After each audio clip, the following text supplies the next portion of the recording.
Millions of us are on Facebook. You post pictures, you talk about what you're up to, what you're thinking, you're feeling. It's personal information you probably just want to share with your friends, with just your family. But what if you had to share that information with your boss? There's a man, Robert Collins. He says he was required to fork over his Facebook login information in order to be recertified as a corrections officer for the state of Maryland. Collins says he had to watch while an interviewer read his personal Facebook page. I was not harming anyone. No one on my friends list was harming it. No person on my friends list was harming anyone.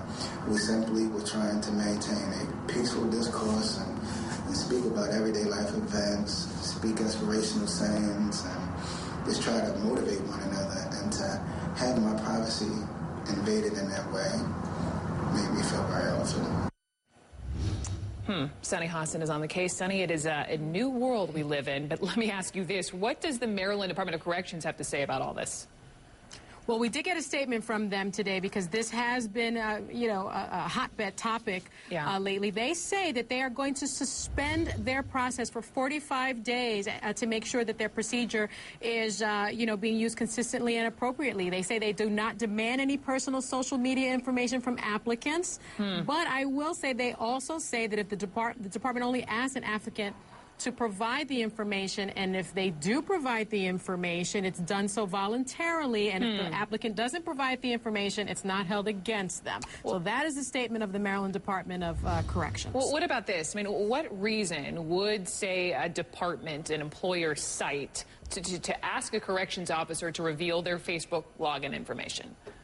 Well, it has to be a pretty compelling reason, Brooke, because that's the balancing test. It's the employer's interest in getting the information and an employee's privacy right. In this case, they're saying they want to make sure that gangs don't infiltrate the Department of Corrections, and that, I think, is certainly a compelling interest. But there was no indication that this particular corrections officer was involved in gang activity. And isn't there just a less creepy way, quite frankly, to get that information? Makes you wonder.